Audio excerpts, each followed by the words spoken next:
we all live two lives. Only the most intimate people that we know really know who we are. 911, do you need police or paramedics? Paramedics. It begins with a 911 call from the house. It was a Sunday morning, November 13th, year 2016. What's the address of the emergency, sir? It's Talega in San Clemente.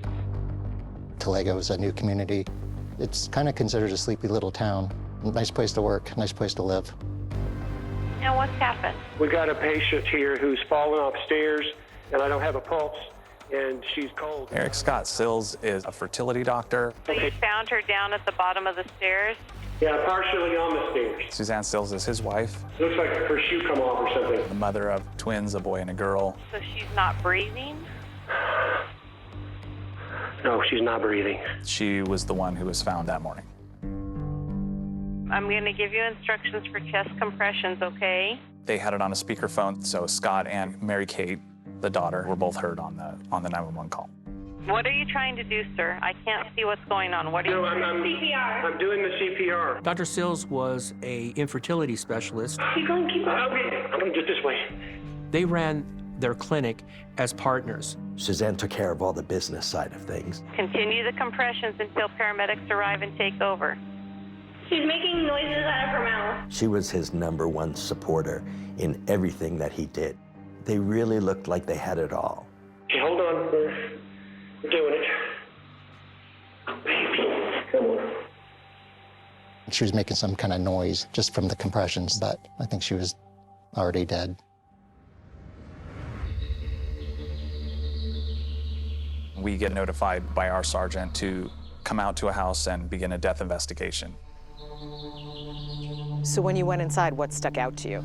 Well, as soon as you go into the front door, the stairwell is right off to your left.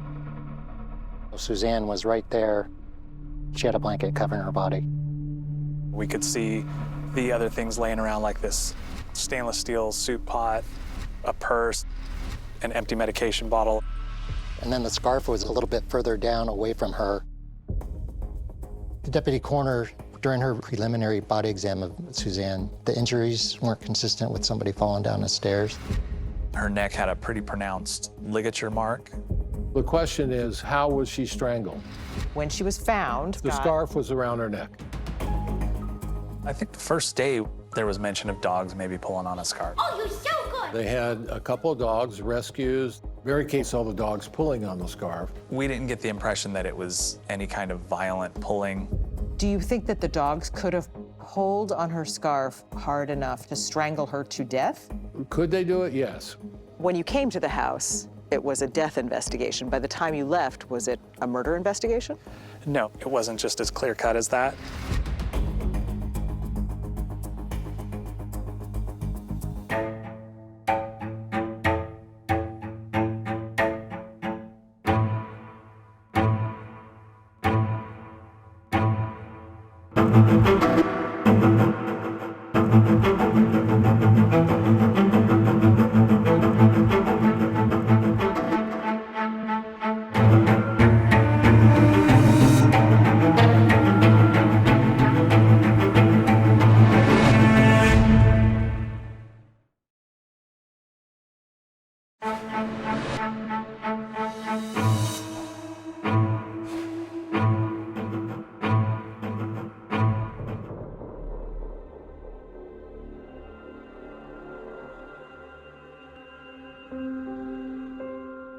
Do you have a spidey sense when you go into these scenes? I'd like to think so. Probably all of us would like to think so, that we could just figure it out as soon as we walk in, Sherlock Holmes style. On that Sunday morning in November 2016, Orange County Sheriff's homicide detectives Eric Hatch and Dave Holloway had more questions than clues. At that point in time, that morning, November 13th, was Scott Sills a victim or a suspect? To us, he was a victim. We were going to a house where 2 kids and a husband just lost their wife and mother. Dr. Scott Sills had made that 911 call and reported finding his wife and business partner, Susann, at the bottom of the stairs. Is it a steep stairway? Yeah, it's pretty high. I believe it was 13.5 feet from the floor to the top of the stairs. Did it seem plausible that a 45-year-old woman in pretty good shape would have fallen down the stairs to her death? At the time, it sounded believable. Susann had injuries to pretty much her whole body. Her face was all bruised up, her back was bruised up, both arms and legs had bruising and abrasions. And around her body was that odd collection of items. They definitely stood out, especially that steel pot. It almost looked like it was placed there. It wasn't upside down or leaning against anything. We had to figure out why those things were there. The detectives say Dr. Sills didn't seem nervous that a homicide team was in his home asking questions. He was just kind of going with the flow. How cooperative was he? Oh, very. Everything we asked of him, he gave us. He signed a consent form that gave us permission to search his house. And when they interviewed the Sills children, Mary Catherine and Eric, the 12-year-old twins, each told a similar story to their dad, that Susann had not been feeling well that night. Susann had a history of migraines. They were typically debilitating, requiring a dark room, quiet, and bed rest, and she had been suffering from a migraine that weekend. The migraine seemed to explain that large pot. Sometimes she carried around a bowl in order to have it near her bedside in case she threw up in the middle of the night. And the empty pill bottle was for a pain medication Dr. Sills said his wife took to treat her migraines. So did that make it sound more possible that she could have fallen down the stairs because she was suffering from a migraine? Maybe. And there seemed to be nothing in the couple's relationship to suggest another reason. What did you learn about the Sills marriage? According to Scott, everything was fine. They had a good relationship. Both children attested that their parents loved each other and said they rarely argued and were never violent. Detectives started piecing together a timeline of the weekend. Saturday night, she was on the couch. Eric came down to see her, check on her, make sure she was okay. It was around midnight when Eric said he and his mom went back upstairs after she put the dogs away in their crate. Mary Catherine had gone to bed in her parents' bedroom. Susann was going to spend the night in Mary Catherine's room, which was the quietest. It was Mary Catherine's idea for Susann to spend the night in that room. It was clean, according to Mary Catherine, and done up like a little hotel suite for Susann to convalesce in there. Mary Catherine had left a note on her door with what would be her last words to her mom. "I know you are tired," she said, "but you need to know that I love you."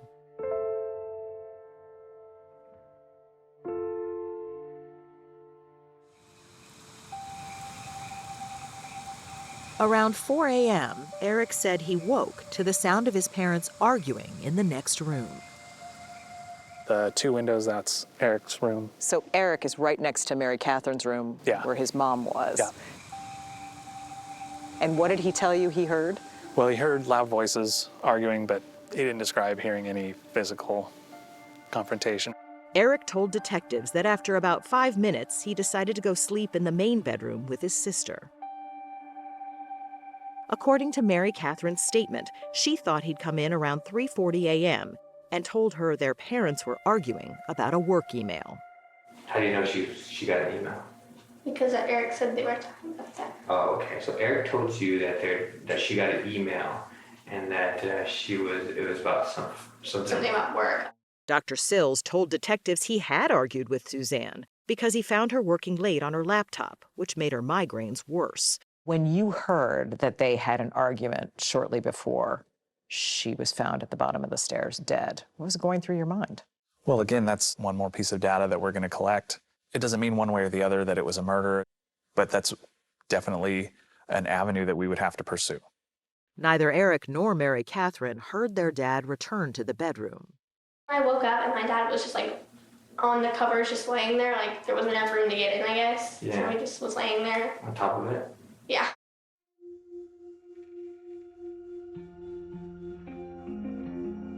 It was around 6:30 a.m. the next morning when Dr. Sills and the twins woke up. He asked them if they wanted to go to the pool and get some donuts. Mary Catherine said when she left the bedroom and looked over the banister, she saw her mom's body at the bottom of the stairs, that long red and white scarf around her neck. That was Mary Catherine's scarf. It was found in the same room as Susann's body. But the scarf wasn't on her body. When we arrived, it was not. Mary Catherine told us that she had to remove the scarf, and she did that not to impede Mom's breathing. Adding to the mystery were the injuries to Susann's neck the deputy coroner had noticed during a preliminary examination of the body earlier that morning. Especially with the ligature mark across her neck, it just didn't make sense. Is it possible that she could have fallen down the stairs and then somehow the scarf strangled her? Could have caught on a banister? Sure, I suppose so, but we didn't have any evidence of that. As detectives continued their investigation, the questions mounted. Did anybody in the house hear a fall down the stairs? No, nobody described hearing a fall down the stairs, or if Susann had been carrying that stainless steel pot, no one heard that bounce down the stairs or land on the tile floor. There was no evidence on the stairs of someone going down, like broken ballast or anything like that.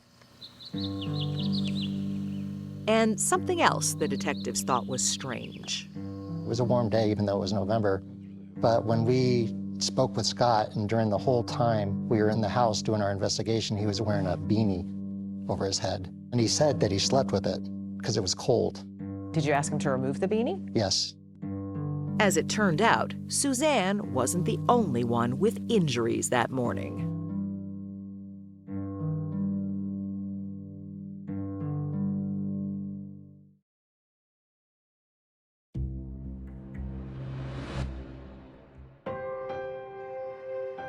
We discovered that Scott had some injuries.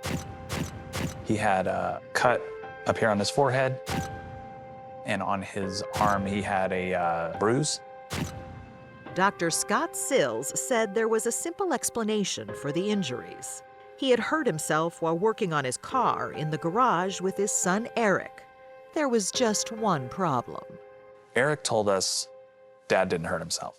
Did he say to you, I left the garage, so maybe he hurt himself while I was gone? No, he told us they came in the house together. And investigators said they found something Dr. Sills couldn't explain on that day. You found blood. Yes. Blood in Mary Catherine's room, where Susann had been staying, on the curtains, the wall, and the nightstand. So that morning, when you asked Scott about the blood, what did he say? He didn't know where it came from. He was unaware of it. Mary Catherine told investigators the room was, quote, perfect when she left it. She also said she'd turned down the bed, but now it was made. It didn't really make sense. Why would Susann take the time to make the bed in the middle of the night? So if you found blood in Mary Catherine's bedroom, you know that there are ligature marks on Susann. Why not take him down to the station at this point and question him? Once you arrest somebody, that starts processes that you can't stop. Besides the blood in the bedroom, we didn't really have enough evidence of a fight occurring. So at the end of the day, there wasn't enough probable cause legally to arrest him. Susann's autopsy 4 days later didn't provide any definitive answers. The forensic pathologist noted that Susann had injuries all over her body that could have resulted from a fall, including a fractured C3 vertebra near the base of her neck, which can be fatal. Then there was that ligature mark across her neck and hemorrhaging of the blood vessels in her eyes, which pointed to strangulation. It would take months to make an official ruling.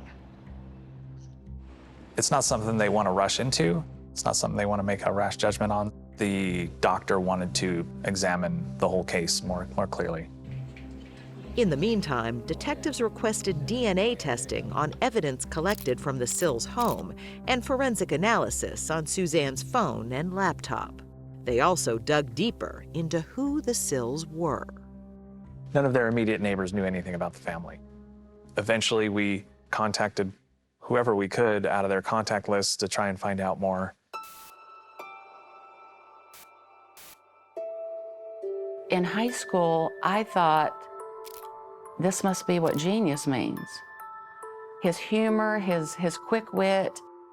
Sandy Roberts and Jamie Akins have known Scott Sills since their high school days in Harriman, Tennessee. He was something we had never seen before. In a small town in Tennessee at that age, he was very special.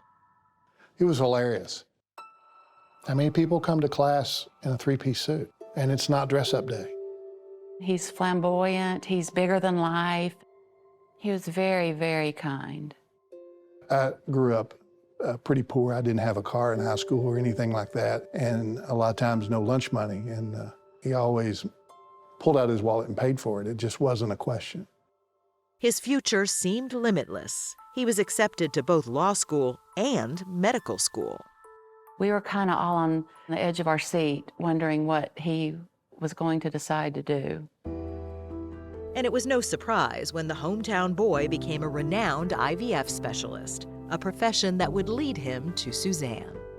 Susann was going through fertility treatment, trying to get pregnant with her first husband. Chris Solimini met Susann Arsuaga in business school, where she earned an MBA. She had confided in him about her struggles to get pregnant. Having kids was everything to Susann. She'd cry about it. I mean, it was so important to her. And Eric Scott Sills was her fertility doctor.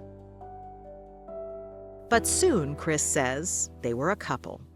She started talking about Dr. Sills after she had told me she was getting divorced and that she was now dating him. I just remember her saying he's a brilliant doctor. Dr. Sills, who was also coming out of a previous marriage, seemed to have met his match. Susann was smart, witty. We love Mr. Stock! Sarcastic, but not in a mean way, you know, just enough to dig at you. You know, incredibly driven, a loyal friend. She was so classy, so beautiful, very engaging. Seemed like to me he found one that it was a good fit. Susann fit right in at Scott's 20th high school reunion. She danced the whole time. They were lovely together. He just seemed really happy. The couple married and welcomed twins through IVF, adding to Dr. Sills' two older kids. And eventually, Susann's business acumen would lead them to start their own IVF practice in April 2015. She started the business and she built it. Susann pretty much ran everything with the exception of actually doing the procedures. The practice soon took off. We actually have Dr. Scott Sills here, an OBGYN who's also a fertility specialist. And Dr. Sills was often featured on the TV program The Doctors, which was distributed by CBS. We've decided to provide you that removal surgery at no cost. He was, in many eyes, a saint. He was loved by his patients. Dr. Julio Novoa is an OBGYN who co-authored a book with Dr. Sills. Dr. Sills was a great doctor, and Susann was a great advocate for women as well. And they were a team, not just married, but a team, and working well together. But about a month before her death, Rick Leeds, another of Susann's friends, says she left him a troubling message. She sounded like she was whispering. It was so different from the happy, jovial, excited voicemails I got before. This one was definitely, things weren't good. When they spoke, Rick says it sounded like there was tension over a photo. She said it was a topless photo of her that had appeared on a blog. This was some discussion she didn't want to have.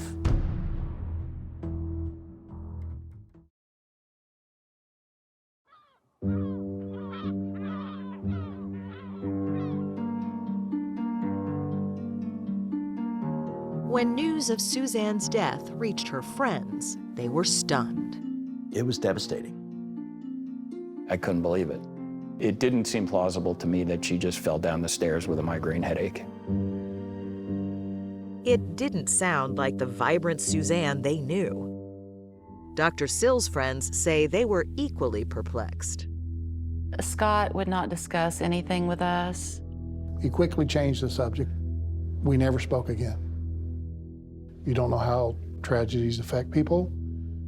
What were your impressions of Scott Sills throughout the investigation? I would describe him as emotionless. He never acted as though Susann was even his wife. He talked about what a good manager she was and how she kept their business flowing, but he never once mentioned that she was a good mother or that he loved her. All very businesslike. Yeah. In fact, the day after Suzann's death, the doctor had gone to work. I was shocked. Who goes to the office the next morning when your wife died? Joni Ricker's daughter was a nurse at the Sills IVF clinic and had called her in a panic. She said her patients are on cycle and they have to be treated. Joni volunteered to help manage the office, something Susann did, and ended up working there for 2 years. Did Dr. Sills talk about his wife? Oh, never. Did he ever say how she died? Oh, it was never discussed. Pretty soon, she says, the doctor started changing his appearance. He started to dress like a movie star. I mean, he was very simple before. And she says the once balding doctor now had a full head of hair. We definitely noticed new hair. They also noticed Dr. Sills' flashier online persona. I said to one of my friends, now is Sills a doctor or a model? I personally don't know any doctors on social media that are taking selfies in the gym and their blazers and their sunglasses and their Porsches. I mean, it was a little much. All of a sudden, there started to be another woman in photos, and he was out on dates, and they were going around town. The behavior raised eyebrows, but it was hardly evidence. Then, in November 2017, a year after Suzann's death, there was finally news from the coroner's office. Suzann's cause of death was cited as ligature strangulation, and the manner, a homicide. Dr. Sills was now the prime suspect. DNA results on the blood in Mary Catherine's room showed a mixture of his and Suzann's DNA. They were both there. There was a fight. There's a fight, and he killed his wife. On August 8, 2018, nearly 2 years after Suzann's death, Detectives Holloway and Hatch made a surprise house call at the doctor's home. Did you ask Dr. Sills at this point, just flat out, did you kill your wife? Yes, then started stressing out and started sweating, and he became more defensive. They say the doctor denied killing his wife, and he now offered an explanation for his blood in Mary Catherine's room. He said he had injured himself replacing a window screen. Wouldn't Mary Catherine have seen the blood that he left from replacing the screen? For sure. And she didn't mention it? Nope. Despite the death being ruled a homicide, detectives said they still had more investigating to do, like finding a motive. A search of Suzann's phone provided some clues. Text messages hinted at problems in the marriage. There was one in particular where she had some pretty strong words towards Scott. In text sent in late August, less than 3 months before her death, Susann wrote, "I am trapped. You are killing me. I just want out. And we just aren't right for each other." And about a month before her death, Susann had confided in Rick Leeds. She and Scott were in a really rocky place, and she was thinking about leaving him. He said Susann was also upset about a photo she'd posted online. Whatever was going on between her and Scott, and this picture was just a pivotal point for her. Susann had posted a topless photo after making a bet in a political chat room called Patrick.net. Susann apparently was one of the few women who was involved in this forum. She kind of threw out that if Donald Trump won the presidential nomination, that she would post a picture of her bare breasts. And on the day of her death, detectives had found a printout in Dr. Sills' home office of an exchange between Susann and another Patrick.net member from August 30th, 2016, discussing the photo. The man, who went by 10-Pound Bass, wrote, "All I've got to say is you must have a super cool husband." Susann, aka Turtle Dove, replied, "He's exhausted, actually. It isn't easy being married to a woman who is partially naked and posing alluringly all the time." Dr. Sills denied that he had printed that chat, but when investigators later searched his phone, they found a photo of the same exchange. Does this sound like this could lead to motive? Yes. If it's something that's building up in him, some kind of anger or jealousy about what his wife's doing online without him. Enough to kill her. Mm-hmm. Detectives also learned that Dr. Sills had tried to collect on a $250,000 life insurance policy on Susann, but he claimed the insurance company had called him. He wasn't able to collect because that death certificate was ruled as a homicide. Do you think Scott Sills thought he'd gotten away with it? I think so. Every day that went by, he felt a little bit more at ease, I think. On April 25th, 2019, nearly 2.5 years after Susann's death, Dr. Sills was arrested for her alleged murder on his way to surgery. He quickly posted a $1 million bond, but investigators were about to get an unexpected tip from a woman who said she had met Dr. Sills while Susann was still alive. They met through Facebook. He was infatuated with her.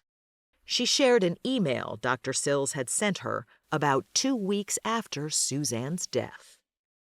Pour ma chère Marie. Yes. So it's in French. This is probably the most important manuscript I have ever written. I am asking you to seriously rethink our suspended but once intense relationship.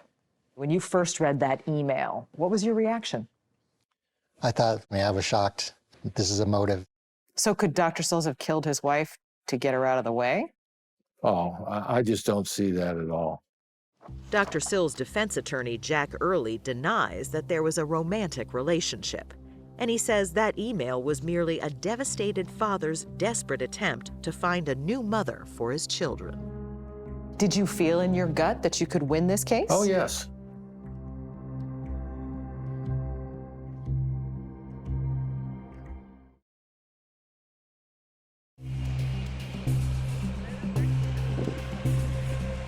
In November 2023, just over 7 years after Susann Sills' death, Scott Sills, now stripped of his medical license, went on trial for her murder.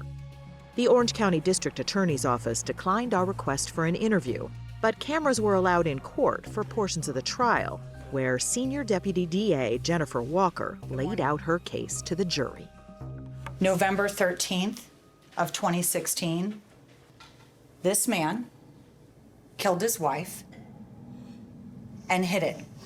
Walker argued that Scott Sills beat and then strangled Susann to death before staging the scene to make it look like she'd fallen down the stairs. This is a murder, not an accident.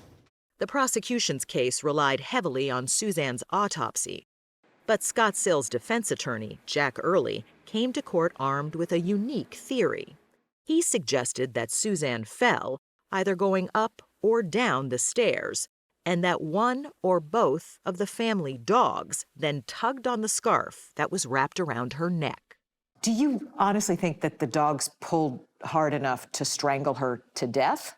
No, I didn't. That was not the main theory, that the dogs actually strangled her to death.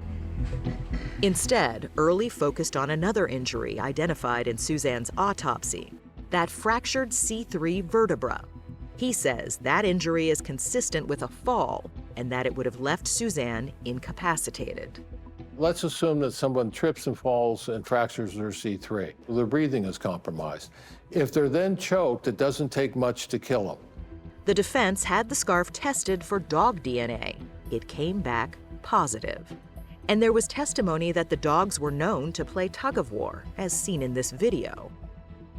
And when Susann and Scott's now 19-year-old daughter, Mary Catherine, took the stand for the prosecution, her testimony supported the defense's theory. Investigator Dave Holloway was at the trial. Mary Catherine testified that she saw the dogs pulling at the scarf around her neck, and none of that came up during the day we interviewed her the first time. How did that strike you? Well, I know that she was still close with her father. Do you think she's trying to protect her dad? I would say so. Early denies that. He says the reason Mary Catherine didn't tell investigators is simple. It wasn't asked. Why would she think the dogs are important? She doesn't even know that there's any question of being choked. He says Scott Sills did tell first responders, and he argued that Susann's toxicology tests point to an accidental fall. She had a muscle relaxant and pain medication in her system.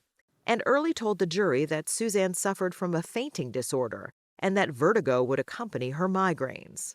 But the prosecution said the defense's theory just doesn't make sense.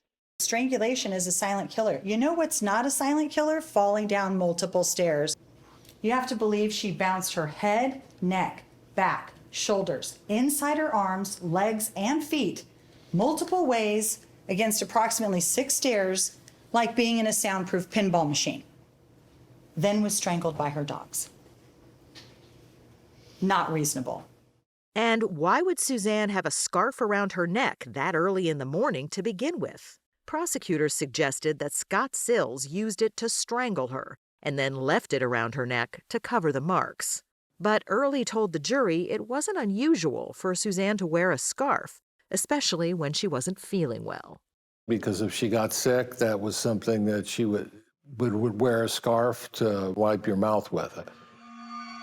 But the prosecution also pointed out that Susann and Scott's son, Eric, told investigators he saw his mother put the dogs away in their crate in the hours before she died. Eric said that his mom put the dogs in the crate. Yes. Sometimes dogs, when they're crate trained, when they go to bed, will go lay in the crate, even with the door open. There was also no blood on the stairs or damage to them. There are all these injuries that you say come from the fall down the stairs all over her body, but she leaves no marks on the stairs. But there's no marks anywhere in the house. But there was that blood in Mary Catherine's bedroom, and the prosecution argued it was evidence that a fight occurred. A forensic scientist testified that the stains on the nightstand and drapes were consistent with Scott Sills' DNA. Early did acknowledge that his client's blood was in the room, but he told the jury about Scott's claim that he hurt himself there on an earlier date. From Scott replacing a screen? Yeah, from getting cut on a nail that was on the back of the nightstand that was there.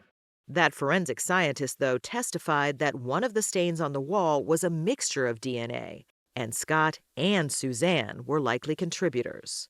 Early says that doesn't mean it was Susann's blood, and that it could have been her touch DNA that was picked up. Susann had touched that area before at some point in time, and she lived there.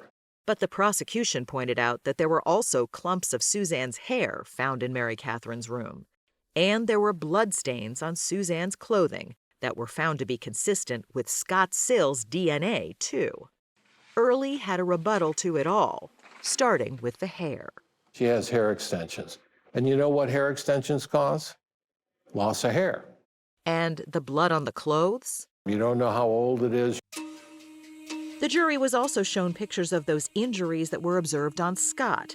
Remember how he told investigators that he hurt himself while working on his car with his son? And how, according to investigators, Eric said that his father didn't get injured? Well, when Eric took the stand, his testimony allowed for the possibility.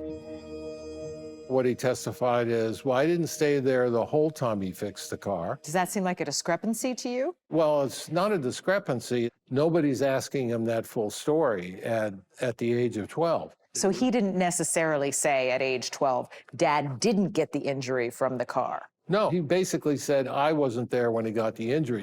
While Eric Sills did testify that a loud discussion between his parents had woken him up shortly before his mother's death, the defense told the jury that there was nothing to it. And those texts between Scott and Susann in the months before Susann's death? If you have 40,000 texts and there's 5 of them with hard language in it, that's a perfect marriage. The jury didn't hear about the life insurance policy, that email Scott sent to another woman, or his social media photos in the wake of his wife's death. But they were told about the Patrick.net posts, and the prosecution argued that topless photo that Susann posted on the site enraged Scott. It wasn't a big deal. It's not striking to you that he had this photo in 2 places, on his phone and then on the printer? No, first of all, I don't know really who printed this stuff up. Early maintains there is no motive for murder. There was never any physical violence. Their working and marriage relationship, everybody looked at it as loving.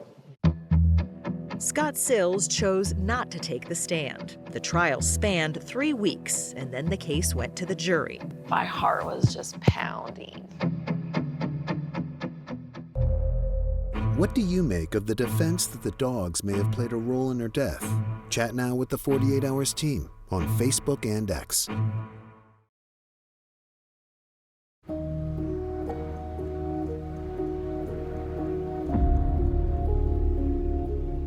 Jurors Aaron Ellis, Jack Van Camp, and Susan Blejo say that when deliberations began, they felt the pressure.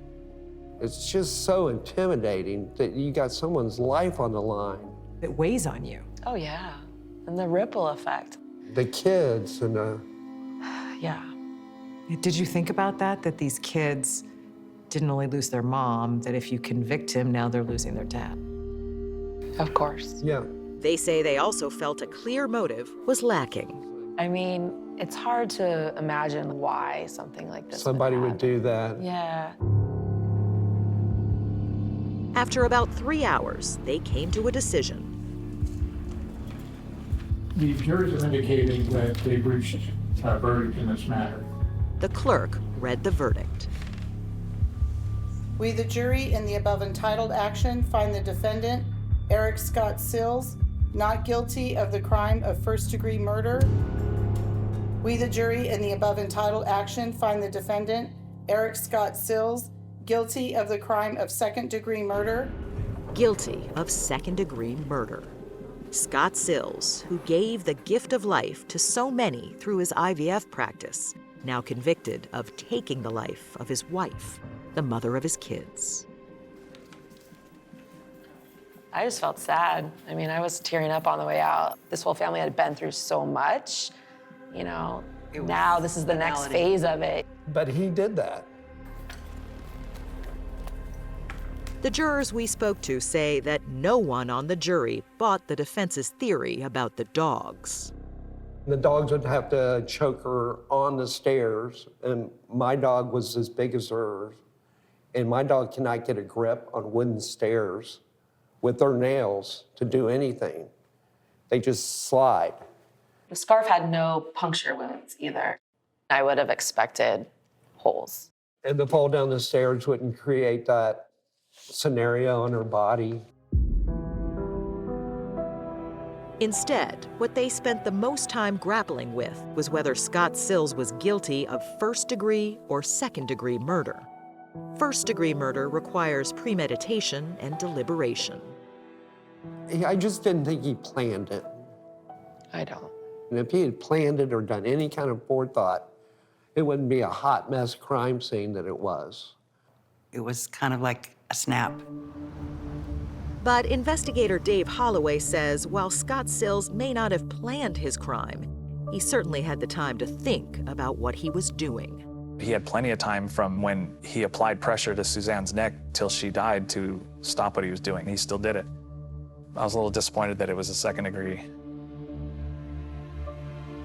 On March 15, 2024, about 3 months after the verdict, court reconvened for sentencing. Susann Sills' mother, Teresa Neubauer, addressed the court and kept the focus on her daughter. She was a dynamic person. She had hopes and dreams. Hopes and dreams, Neubauer said, that one day Susann would see her daughter, Mary Catherine, walk down the stairs of the family's San Clemente home on her wedding day. It was a very painful thing for me to learn of the role the staircase eventually played in real life. Mary Catherine also addressed the court and spoke of all the loss she had endured at such a young age. She and her brother were taken in by a family friend after their father's arrest, and that family friend died suddenly of a health condition around the end of the trial. She asked the judge to show her father mercy. I want my father to walk me down the aisle at my wedding someday. When I have a family and children, I want my father to be there to hold my baby. I have been left orphaned, and I feel so lost without my parents. We're here for sentencing on the matter. Judge Patrick Donahue sentenced Scott Sills to the mandatory sentence under California law, 15 years to life in prison. Good luck, sir. His fate was decided, but for so many, questions remain. Exactly what led up to Susann Sills' death? Do you think we'll ever know exactly how it happened? I don't think so. No.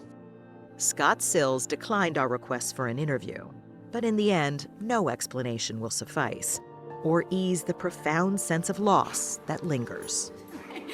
Patients now without their doctor. Thousands of women felt him to be a saint, from the saint all the way down to the devil. That's how it ended up being. And children without their father or their mother. Her kids were so important to her, and everything she did revolved around her children. She was an incredible human being. You know, I miss her.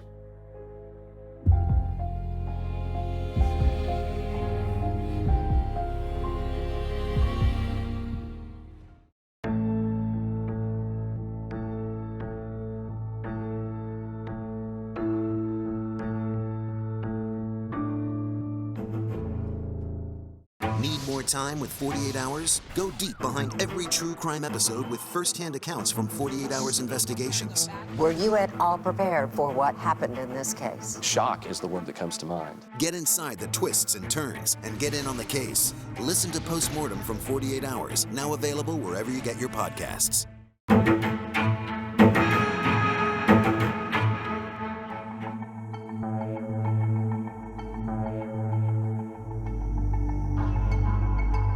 If you're afraid of snakes, then everything you think you know about them is wrong. My name is Ben Rennick. I'm with Ben Rennick Reptiles, and this is my story. Ben Rennick is an artist when it comes to breeding snakes. And this is a project that I'm really big fan of. Are there some species of snakes in here that Ben used to work with? Yeah, actually right behind me there's a reticulated python, and Ben was actually very fond of his reticulated pythons. Ben Rennick was a great businessman. He was a young, up-and-coming rock star in the reptile world. My wife and I mainly run this company. Lindley Rennick is a kind soul, a devoted mother, and I would say a genuinely caring person. They were happy, you know, they were very busy, you know, they worked a lot. And there was never any instance of anything ever being wrong. On June 8th of 2017, at about 5:30 in the afternoon, Lindley Rennick drives home to where her home and her husband's snake facility is. She goes inside and she finds her husband, Ben Rennick, lying face down in a pool of blood. I got a call from Lindley. She was hysterical, complete in panic. 911, what's the address of the emergency? And I went in to try and find Ben. And when I found Ben and his body, I knew that it was too late.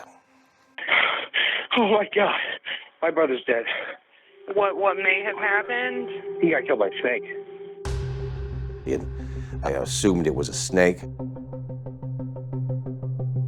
Carry on further, 1850. The whole building's full of snakes. There's a snake every 4 inches in here. I don't know what it's done. Someone being killed by a snake is not something that happens every day, especially in Missouri. Paramedic said there's a bite mark on him, so there's a snake loose in here. So watch your... Being the coroner, walking into a death scene with thousands of snakes jumping at the cages, it was just a crazy scene to be at. Do we have anybody we can call to deal with an anaconda? I'm gonna kill it. We'll see it. How could you have something big enough to kill a person here? I still didn't know what to think. I squatted down next to the body. There's significant damage. There's blood all around. When I saw that shell casing on the shelf just above his head, I knew this was not from a snake. This was something much more heinous. I knew that this was a homicide at that time. Who would want to kill Ben Rennick? That was the question. We couldn't have imagined anything like that. And it was a long wait until we got that answer.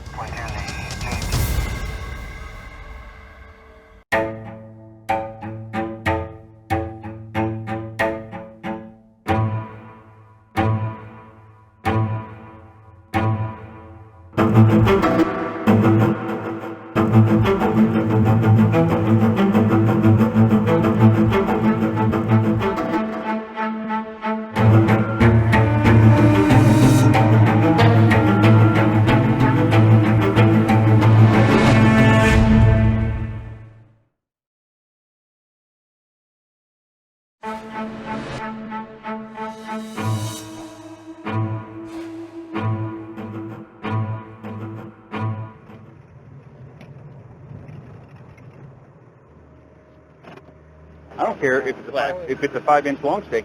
If somebody's trying to bite me, I'm gonna light it up. On a hot Missouri summer day in June 2017, Montgomery County Sheriff's deputies were called to a unique and potentially dangerous death scene. A literal snake pit, a building with more than 3,000 exotic serpents. Something got him, so watch your. The first responders aren't sure if one of these snakes may have killed renowned breeder Ben Rennick. Who is? Ben Rennick. Make sure there's no snakes around the victim? Yeah. Excuse me. Coroner Dave Colbert had never seen anything like it. They're holding shotguns in hand. They were guns out. You could just feel the anxiety amongst everyone there. No one knew where the killer could be coiled or lurking. But while examining Ben's body, the coroner made that surprising discovery. Ben's body, lying face down, hid the true cause of death. He hadn't been bitten by a giant snake. Ben had been shot 8 times, once at close range. This was something that was not just a random act. There's a snake, honey. Nearby was Ben's wife, Lindley. She had discovered his body. And she was visibly upset, what you would describe as somebody who is grieving and, just lost a loved one. This is Sam. That's his brother, Ben. Okay. Lindley had called Sam, who rushed to the scene. Sam? Lenny got here before I did, so I don't know that. Okay. He was always shot in the back, almost exclusively. I don't think he saw it coming at all. Ben had such a future ahead of him. He was 29 years old, he was almost 30. A lot was lost. Near this remote highway, about 80 miles west of St. Louis, once stood a world-renowned snake breeding facility, Rennick Reptiles, where Ben Rennick built his empire of serpents. Welcome to the basement of Rennick Reptiles. We keep reticular pythons, blood pythons, white-lip pythons, green anacondas. Ben had his first snake at a very young age, and that became somewhat of a passion for him. Became a hobby, did build into a business, and he was very good at what he did. At the time of the murder, Sam and Ben Rennick were living in separate houses with their families on this 70-acre spread. We lived out there together and raised our kids out there together. We went fishing on the weekends, and we were close. Ben and Lindley first met when they were teenagers. They reconnected in 2011, says local attorney Catherine Berger. They hit it off right away, and their relationship got pretty serious pretty quickly. I think they moved in together within the first year of dating. Lindley had a son from a previous relationship. Sam says Ben became a second father to the child. In 2014, Ben and Lindley decided to tie the knot. They had a beautiful wedding. It was a beautiful, small family event, and it was very special. Soon, they had a baby of their own, a growing family to go with their booming snake breeding business. Lindley found Ben's passion interesting. She would work day and night helping Ben with the snakes, handling them, cleaning them, sorting them. In 2016, they opened a second business, Essentia Spa in Columbia, Missouri, a longtime dream of Lindley, who once worked as a massage therapist. Hi, I'm Lindley. I'm the owner here. I know that when she started her spa business, it's just something that she had always wanted to do, that that empowered her quite a bit. By 2017, Rennick's snake business was wildly successful. He was shipping his snakes around the world, from the UK to Japan, and traveling to reptile conventions across the United States. He was so successful, Ben realized, that if he sold a portion of Rennick reptiles, he could make some real money. Ben had planned on selling the majority of his ball python collection for, from my understanding, it was about $1.2 million. Things were going to be very good for my brother and Lindley. The couple had received their first payment of at least $200,000. But then, Ben was murdered. When you heard that he was dead, what did you think might have happened to him? So the first question that I asked was how many snakes were missing. A facility like Ben's, unfortunately attracts a lot of bad people. Bad people that see these snakes not as these beautiful, amazing creatures that they are, but see them as dollar signs. To understand the world of snakes that Ben lived and worked in, we spoke with Ben's friend, Dave Kaufman, who introduced me to a reticulated python, a snake Ben was known for throughout the world because of how he bred them in captivity. Ben loved these snakes because how can you not love these snakes? I mean, really, when it comes down to it, they're big, they're beautiful, they're personable. She's gonna go right over your shoulder and try to go on the cage behind you. Let's see if I'm right. Oh no, she's gonna wrap around you. My new scarf. There you go. Kaufman is also a snake breeder. If you've ever seen a blood python this big. And a documentary filmmaker who also travels the world tracking rare and exotic reptiles for his YouTube channel.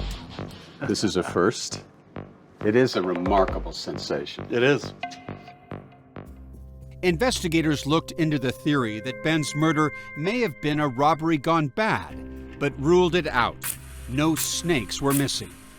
Dave Colbert says it made sense to look more carefully at those closest to Ben. We definitely didn't want to exclude anybody from being a possible suspect. I didn't know if Sam was involved, didn't know if Lindley was involved. The day after his brother's murder, Sam Rennick was brought in for questioning. I don't know where to start. Okay. And they also brought in Lindley. Do you have any questions for us? What happened? We don't know yet. What do I do? All your friends and family. But soon enough, those same friends and family would have reason to question everything they thought they knew about Lindley Reddick. Lindley that we knew back then was very sweet, kind. However, there were other sides there that we didn't know.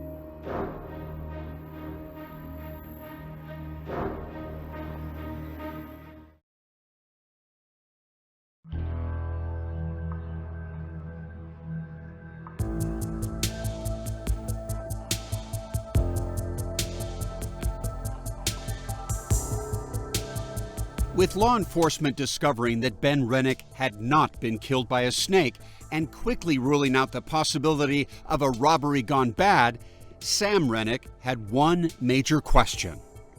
Who would have wanted Ben dead? A Missouri State Highway Patrol detective had this same question when he spoke with Ben's wife, Lindley.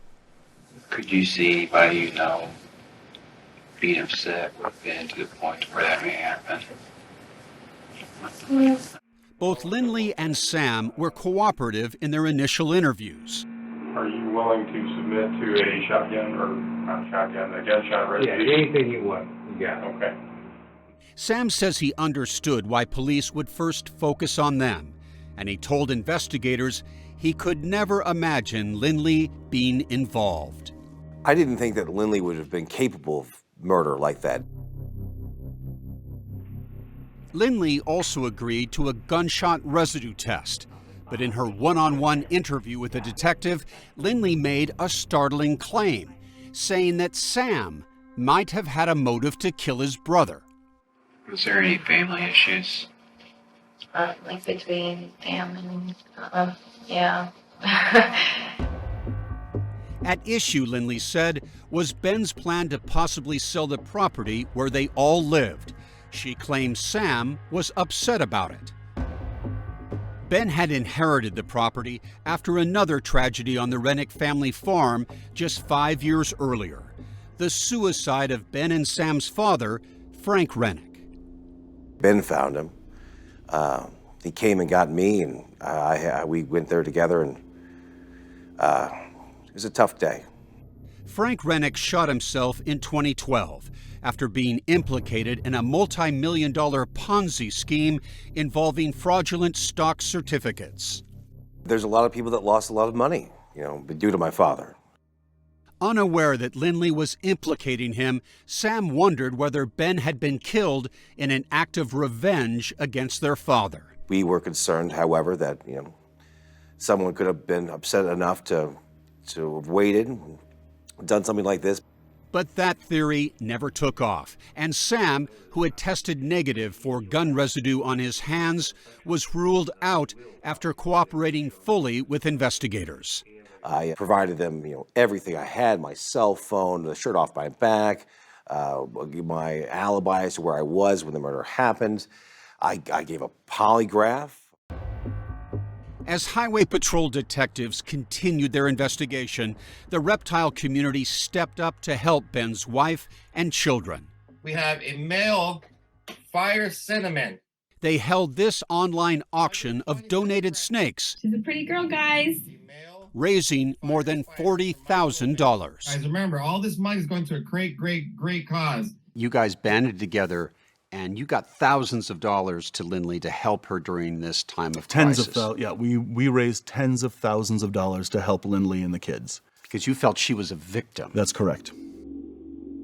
But that supposed victim had a startling confession when Lindley spoke with detectives again just 11 days after Ben's murder. So have you been talking to anyone, or did you have a relationship? Eric. How did you guys feel about it? Lindley admitted she had been unfaithful. It was just sex. Did he think the same way? Yeah. Detectives checked that man's alibi and cleared him of any suspicion. Investigators then interviewed Ashley Shaw, one of Lindley's employees and a close friend who she had confided in, which may have been a mistake.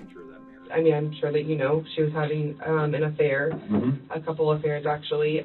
Ashley, the manager at Essentia Spa, said that Lindley had also been seeing another man named Brandon Blackwell, who she had met on a dating website. She said Lindley was hooking up with Brandon before Ben's murder. I know Brandon was really a short time before that, I believe. Along with Lindley's affairs, investigators had discovered Facebook messages between Ben and Lindley. They revealed that Ben had found out the spa was losing money and that Lindley had lied to him about it. Ben sent a message to Lindley just hours before he was murdered. No more lying. No more keeping things from me. No more not paying people and thinking it's okay to pay later. 4 months after Ben's murder, Lindley was in front of cops again and agreed to take a polygraph exam. Okay, how do you think you did, Lindley? I didn't think they could. Okay. Not exactly. Lindley's polygraph test was a dismal failure.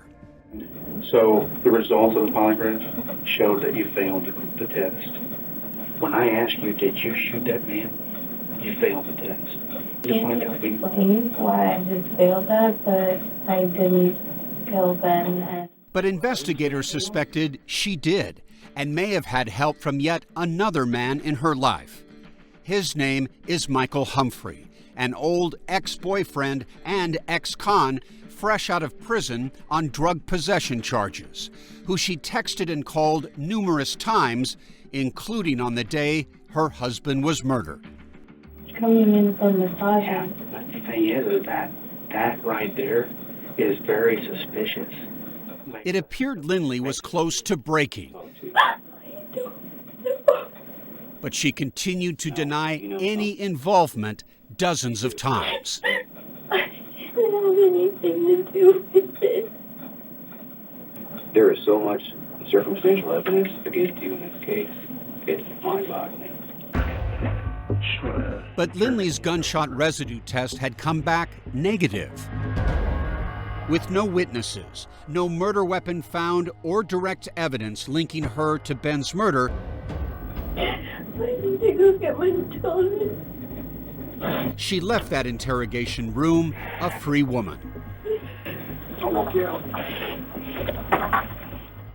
The investigation went cold for nearly 3 years, until unexpectedly, someone came forward with everything Missouri Highway Patrol investigators were looking for.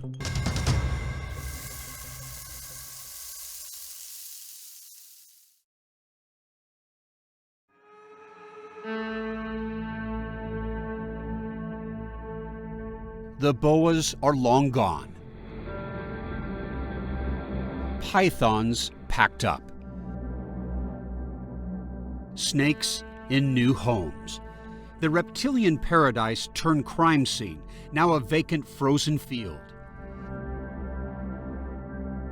8 fatal shots unanswered. I wasn't sure what to think. Unaware that investigators suspected Lindley, Ben Reddick's brother Sam was left more than a little uneasy. It was very, very tough knowing that someone's out there that had essentially gotten away with murder. I was concerned for my own safety. And without an arrest, serpent lovers were also left rattled. So when the case went cold, we would all contact each other asking if anybody had any information on what was going on. It was frustrating. It was frustrating to have all this time pass and not have a culprit in custody. All Dave Kaufman knew for sure, humans do things other than what you expect. Snakes do not. And the most unexpected behavior came from the human closest to Ben Rennick, his widow, Lindley. We wanted to be, as understanding as possible. However, in time, when she refused to talk to us or allow us to talk to the kids or even receive my brother's belongings, we knew something was wrong. In fact, just weeks after Ben's murder, with her spa business failing, Lindley had sold the family property, closed up shop, and left town in a hurry. So like one day she was there and the next day just left and then never came back. Today, Beth Mayberry works at that same location.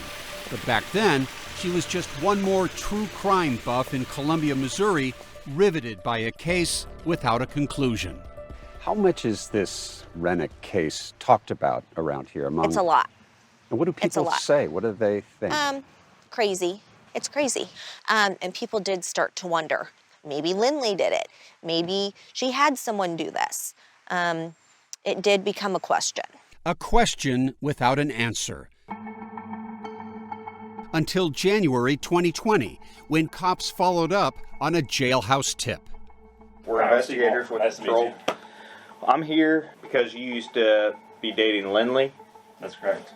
Out of nowhere comes this, what I'm sure the investigators would think as a godsend. Journalist Dave McKenna of Defector Media was following the case that was about to change fast for investigators. Your dad gave me a call today and said that you wanted to talk to us. Yeah. It just lays out the whole story, and it is very detailed. It was Brandon Blackwell, the man Lindley met online, the lover she was hooking up with the very week Ben was murdered. Her husband is freshly dead, body's still warm, and she's found another warm body. Only a year and a half after Ben was killed, Blackwell and Lindley had a child together. But Lindley alleged Blackwell had become threatening, and they had broken up. Lindley got an order of protection, and Blackwell was then charged with violating that order and stalking her, charges he denies. He was jammed up, in jail, and looking to make a deal. I'm concerned with getting out of that cell, sleeping. Now you're coming to us when you're in a pickle, so... Right. Blackwell's tale began weeks before Ben Reddick was shot dead, when he says Lindley and spa employee Ashley Shaw whipped up a toxic shake for Ben. He was given a protein drink one night that was laced full of enormous amounts of narcotics and somehow lived through it, but the plan was for that to be the last day of his life. A poison potion served to a husband by his wife. Brandon says Lindley confessed that and much more to him. My information is out of the horse's mouth. Okay. So when pills failed to kill, Brandon says Lindley turned to one-time boyfriend Michael Humphrey. They drove to the farm. He had gloves, he had a firearm. The plan was for him to do it. They get there, he hands her the gun and says he doesn't feel comfortable doing it. Something she's got to take care of. She walks in with the gun and just shoots him a bunch of times. And according to Blackwell, Lindley's spa employee Ashley Shaw was once again involved. Brandon Blackwell told the police that Ashley was in on it intimately from the start of the planning. The cold case was blown wide open. On January 16th, 2020, cops made their moves. Lindley Rennick and Michael Humphrey were arrested, charged with the murder of Ben Rennick. Loved ones and friends never saw it coming. What that moment was like for you? Disbelief. I thought they got the wrong person. It took us years to find out that Lindley was lying and that she was living in a double life. A sociopath. If you look that up, that's Lindley's picture will be sitting right there with it. But what motive could Lindley have to murder the man she had built so much with? Some say it was as cold-blooded as a cobra. Money. Lindley stood to gain millions of dollars from the death of my brother. Between the life insurance, the sale of the snakes, and the family farm that she would inherit, it was significant. Still, investigators needed someone to flip. They arrested Ashley and fast let her know exactly what her future reality might look like. Now is the time. You're either on Team Lindley or you're on Team Missouri, and Team Lindley's going to jail. They're going to prison for first-degree murder. In exchange for leniency, Ashley turned on her one-time boss, starting with the toxic ingredients in Lindley's venomous smoothie. Ashley would say that Lindley told her Ben had abused her. She asked if I could get any prescription pills or anything in the amount that could help her kill him. And so I got her, it was Percocet, I'm pretty sure. And there was, I think, 15 of them. According to Ashley, after the shooting, Lindley claimed Michael Humphrey was the trigger man. But she says a few days later, Lindley changed her story. Ashley now claimed that Lindley confessed to being the killer. And she said, oh, no, once we got there, I was fine to do it, and so he handed me the gun and I did it. After the murder, she ever seem remorseful? She ever Never. seem sorry? Never. No. But as the case headed to trial, Lindley's legal team insists Michael Humphrey was the real shooter. And they argue the state's case isn't based on truth, but on the fearful, coerced testimony of Ashley Shaw. You're either on Team Lindley or you're on Team Missouri, and Team Lindley is going to jail. How would that impact somebody, a woman like Ashley Shaw, do you think? Well, if Ashley Shaw ever wants to leave that interview room for the rest of her life or for the indefinite future, she's going to change her story. It was only after that threat that she changed her story and implicated Lindley Rennick.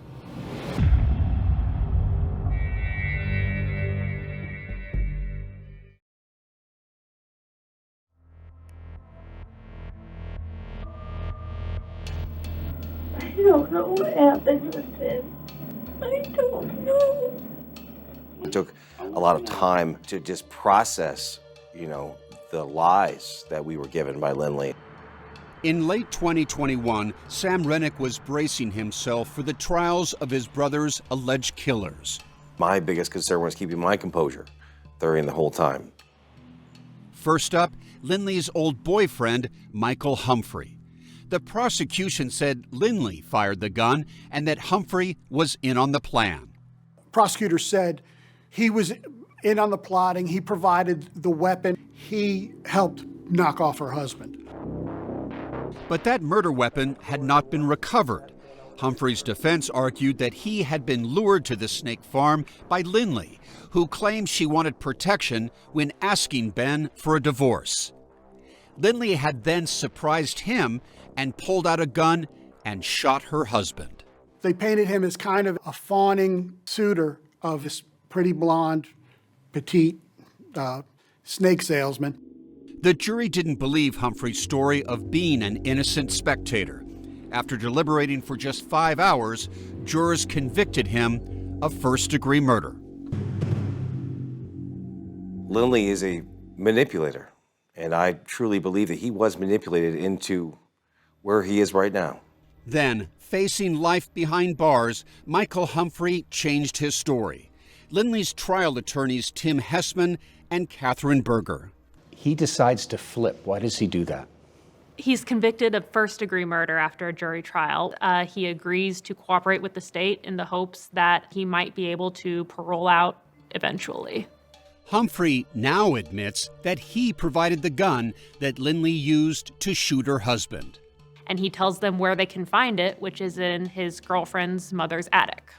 With the murder weapon in hand, jurors in Lindley's upcoming trial would have to answer one unresolved question. Who pulled the trigger?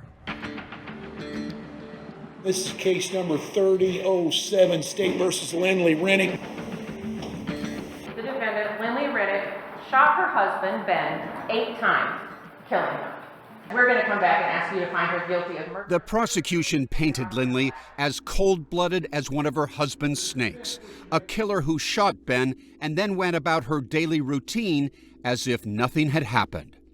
She goes to the school, picks up her 2 children, and drives them back to the place where she knows she is going to find their father's dead body. Because she killed him. Lindley is being deceptive to Ben.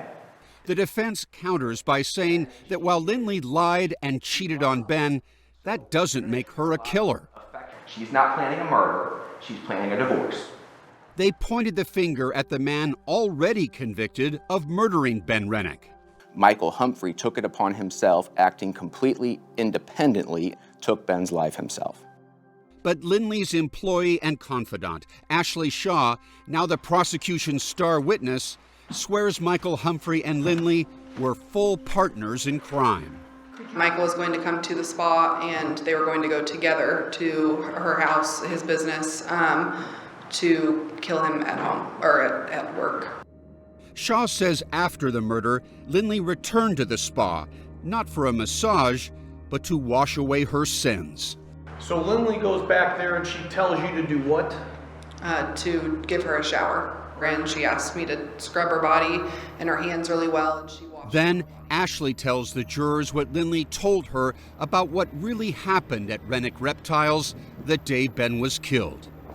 She said that Michael got too nervous or didn't want to do it, and so he handed her the gun and she actually killed him. She said that she put the gun to his back and shot him several times. But the defense claims Ashley Shaw, just like Michael Humphrey, made up this story in order to avoid life in prison. How are you able to be so calm when you're being questioned about murders that you evidently claim to be involved in? How is that, Ashley? I don't know. There are so many aspects of Ashley Shaw's story that simply are not credible. And now, in a strange twist of judicial fate, the prosecution called an unlikely key witness to the stand. Now, what am I holding up? That's my gun. That's what your gun is? Convicted murderer Michael Humphrey, who now swears he's telling the truth about how Lindley killed her husband. I heard a shot come out, so I kind of ducked a little bit. I looked down through there, and she was at the end of corridor, whatever you want to call it, posed up like this with a gun. All right, thank you so much. Call your next witness. Caitlin Boyle. As the trial neared its end, the defense took a chance on a star witness of their own. Lindley began by detailing the troubled and sometimes violent marriage she claims she was trying to escape. Lindley, was there ever any other occasion where an argument with Ben turned physical? Yes. Ben and I had been arguing at the house, and he grabbed my arm and pushed me into the refrigerator and was like, "I'm not done with this, we're gonna finish it now." Lindley Rennick never filed any police reports about the alleged physical abuse. Abusive is a word that I would not use with Ben. He was very kind, very loving. Then came her chance to explain why she asked Michael Humphrey to accompany her that fatal day. "Hey, my marriage is falling apart. Will you please just go with me just to make sure, like, you know, I'm safe and I can get some stuff and go?" Did you ask Michael to help you kill your husband? No. Set the scene for me and the jury. I walked up right behind Michael, and then Michael turned around and I saw a gun in his hands, and then I heard shots ring out and I screamed and I ran outside, and then I heard more shots go off and everything just went numb, and I remember staring at the trees and then Michael running out of the facility and pushing me towards the car and telling me, "We have to go, Lindley, get in the car, we have to go now." Claiming to be in shock, Lindley admitted she didn't tell the truth to investigators, but said that didn't add up to murder. And I understand what that means and how this looks. I don't know how to fully express that I never wanted Ben dead. And Miss Rennick, you and Michael Humphrey. The prosecution was ready to strike. You were interviewed by a bunch of cops, correct? Yes. And you lied to them every time. Yes. But deep down in that heart of yours and in that brain of yours, you know who killed him, correct? Yes. Lindley's lies to cops included a terrible slander, accusing Sam Rennick of killing his brother. And then anytime the police asked me who I thought, I just told them Sam. I'm so sorry. Her trying to apologize to me on the stand and garner sympathy with the jury didn't sit well with me. I'm sorry. There's no low, too low for that one. Why should these jurors now believe you? You now want these 12 people to believe you, correct? Yes. I bet you do. While I regret that it took her 2.5 years to tell the truth, I think she was relieved that the full story had finally been told, and now it was in the jury's hands.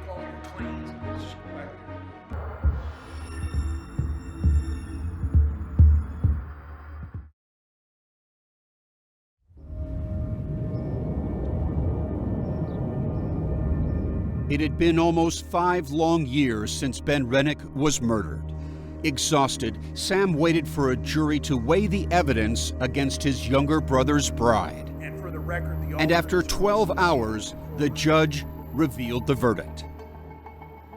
As to count 1, we, the jury, find the defendant, Lindley Rennick, guilty of murder in the 2nd degree. Verdict as to count 2, we, the jury, find the defendant guilty of armed criminal action. In that moment, 33-year-old Lindley Rennick became a convicted killer. She really believed that she was going to get away with all this. And she really believed that she was going to get what she had planned after murdering my brother. The time still to be measured, the length of her stay in a Missouri prison. You may now retire to consider punishment in this case.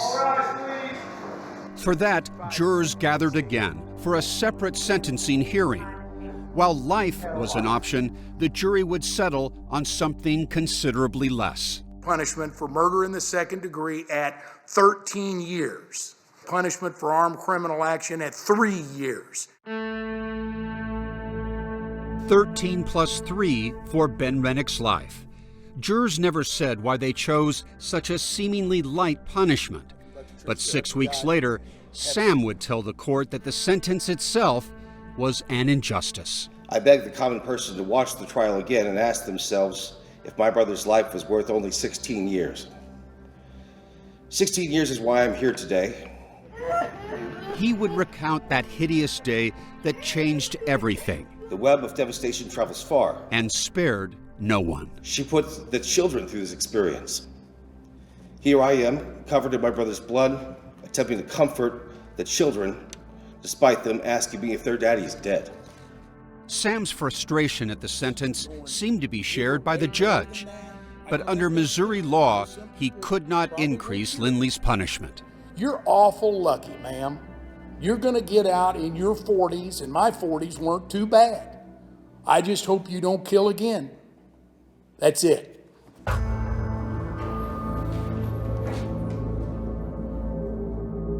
Some reflected on the cast of bad characters. 2 convicted killers. And Ashley Shaw, granted immunity after plotting with Lindley twice. These people, these creeps and dark characters behaving very badly and behaving inhumanely towards humans. Ben Rennick had created an Eden for serpent lovers. Spot-nosed clown. But it was people, not a snake, that destroyed his paradise. You can reduce it to a story of greed. It may be as simple as that. Greed that left in its bloody wake children and a brother determined to carry on. The kids lost their father, my babies and Ben's babies, and I'm here to take care of them for the rest of my life.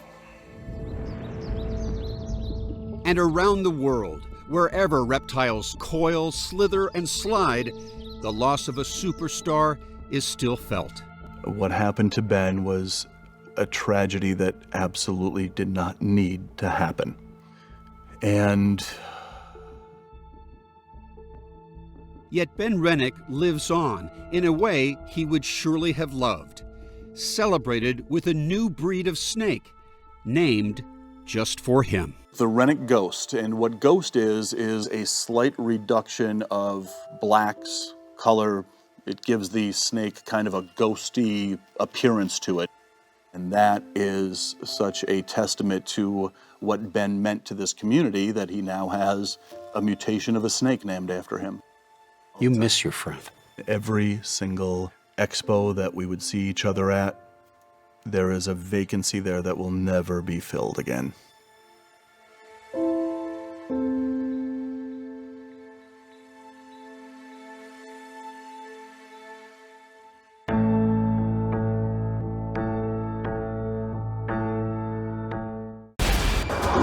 "48 hours to miss it would be a crime." Were you at all prepared for what happened in this case?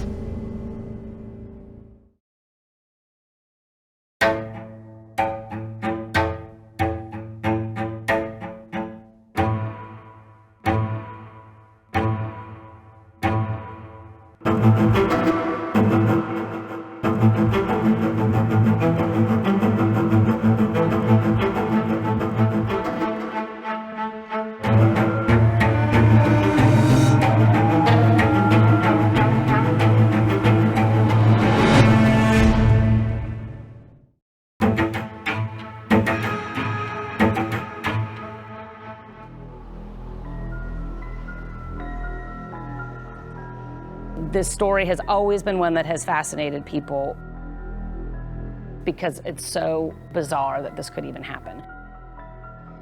17 and a half years, we have always talked about Mike Williams being missing. Not ever finding his body, not ever having resolution was very difficult. He was going to wake up early and go duck hunting. He was a big duck hunter. And so he went off to the lake, and then he never came back.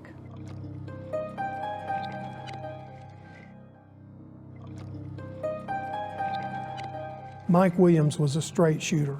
He loved his family. He loved his wife. He put her on a pedestal.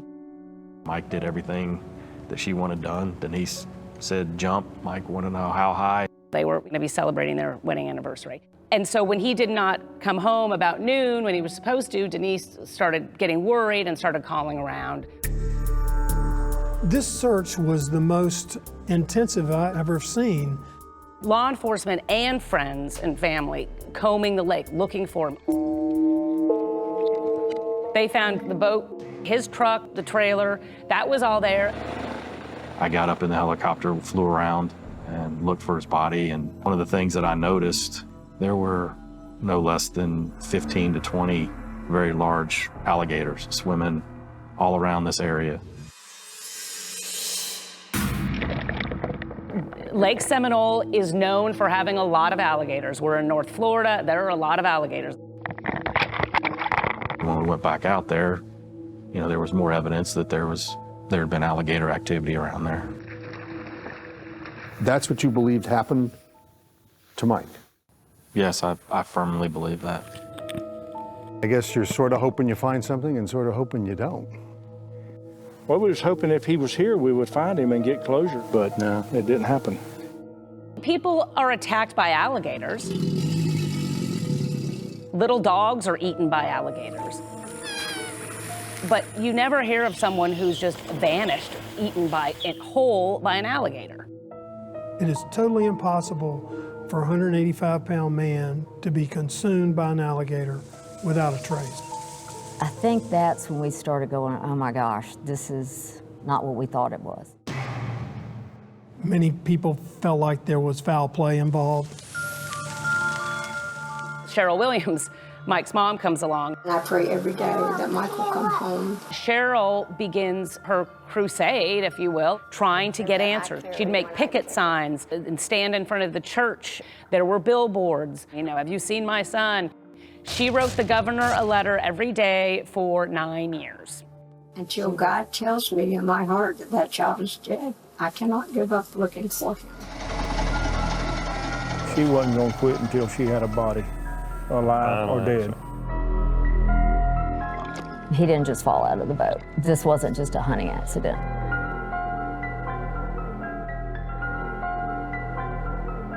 This man was murdered, and they blamed it on alligators for 17 years.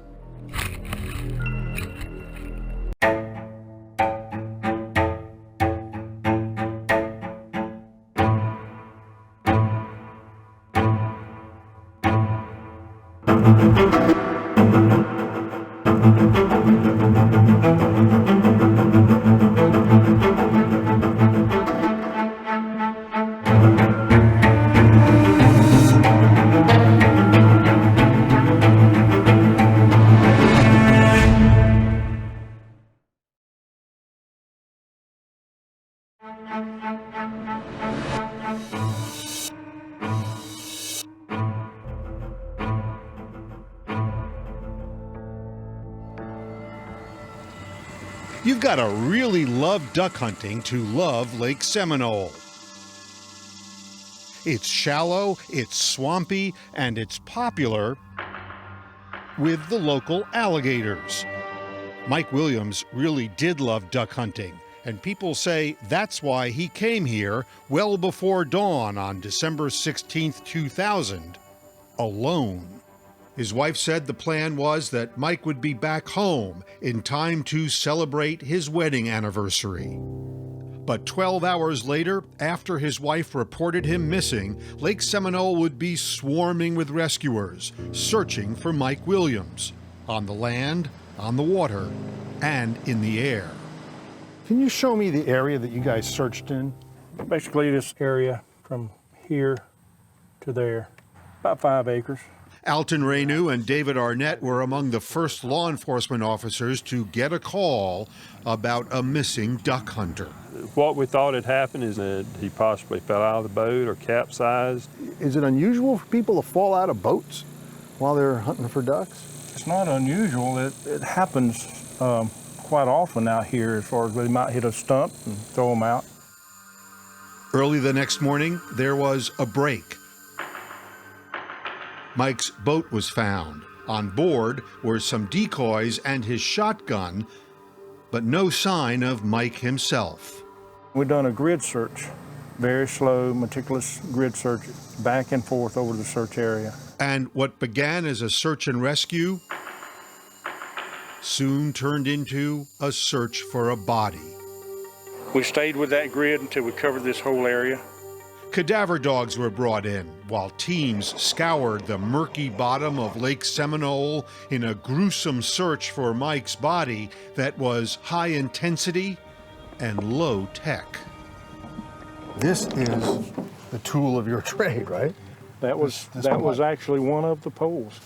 And all you do is put it in the water and see if you feel anything. If it's a log, it's kind of a thump, kind of a hard thump.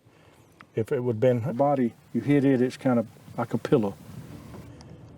Did you feel something ever on the bottom that felt like a body? Never. Williams vanished one day before his 6th wedding anniversary. He met his wife Denise at North Florida Christian High School. He was a football player, she was a cheerleader. He was president of the student council, she was the secretary. How'd they seem together? Great couple. Scott Dungy met Mike in high school. He and his wife Anessa were among Mike's best friends. If you knew Mike, he's the kind of person that is going to do anything and everything for you. So Denise, found a gem. They both graduated from Florida State University. Denise became an accountant for the state. Mike became a real estate appraiser, working for Clay Ketchum. This kid was straight as an arrow. He really, truly was. Clay and his wife Patty got to know Mike well. He was an unbelievable worker. It was not uncommon for him to do 15-hour days. I mean, he would be in there early, work until 1 or 2 in the morning, and then be right back. He had incredible energy. Before long, Mike's career took off, and that's when he married Denise. He loved his wife. He even would leave the office and go pump her gas. I'm sorry, go pump her gas? Yes, she would call him and say, Mike, I need gas. And Mike would run over there, pump her gas, and run back. We all said we wanted to be married to Mike. Just before Mother's Day in 1999, Denise gave birth to the couple's daughter. And by chance, a local Tallahassee TV station was at the hospital. We're just totally overwhelmed. She was due Tuesday, and she would have made me wait a whole nother year for Mother's Day. She tipped the scales. It was unbelievable. I have a whole new respect for my wife and women in general and what they go through to bring a new child, new life into the world. 19 months after he became a father, Mike was missing. And the longer the search lasted on Lake Seminole, the harder it was on the searchers, afraid of what they might find. One of Mike's oldest friends, Brian Winchester, was out there looking for him from the start. And it was Brian who discovered Mike's empty boat. Brian decided that we didn't want to be there when Mike's body was pulled up. Brett Ketchum was with Brian during the search. So we would get in a car and drive to a gas station and go get a Coke. And it was very emotional trips. I mean, it was, crying, and it was tough. The search was called off after 44 days. Rescuers could find no trace of Mike Williams. He was listed officially as still missing, and some people wondered if he had just run off. We knew Mike had not run off. I mean, he loved his family and he adored his daughter, adored her. So Mike did not run off. This was not some elaborate ruse. Soon there was another explanation offered for why Mike's body could not be found. That he had been snatched by an alligator. Alligators, they don't eat you right then. This is morbid to talk about, but they go stuff you somewhere for 6 months and then come back later. One of the rescue teams agreed, writing, "The alligators have dismembered and have stored the remains in a location that we would not be able to find." But there was at least one person who had serious doubts about that theory. Mike's mother, Cheryl. She pretty early on believed that there was more to this and that he was not in Lake Seminole. I think she just thought something's not right here.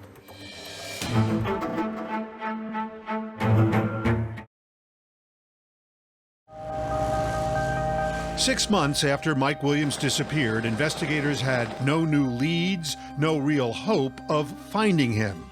And then, what could be a break bubbled up from the muck of Lake Seminole. That pole is marking a spot where the waders had popped up. A local fisherman found a pair of waders like these, which were believed to have belonged to Williams.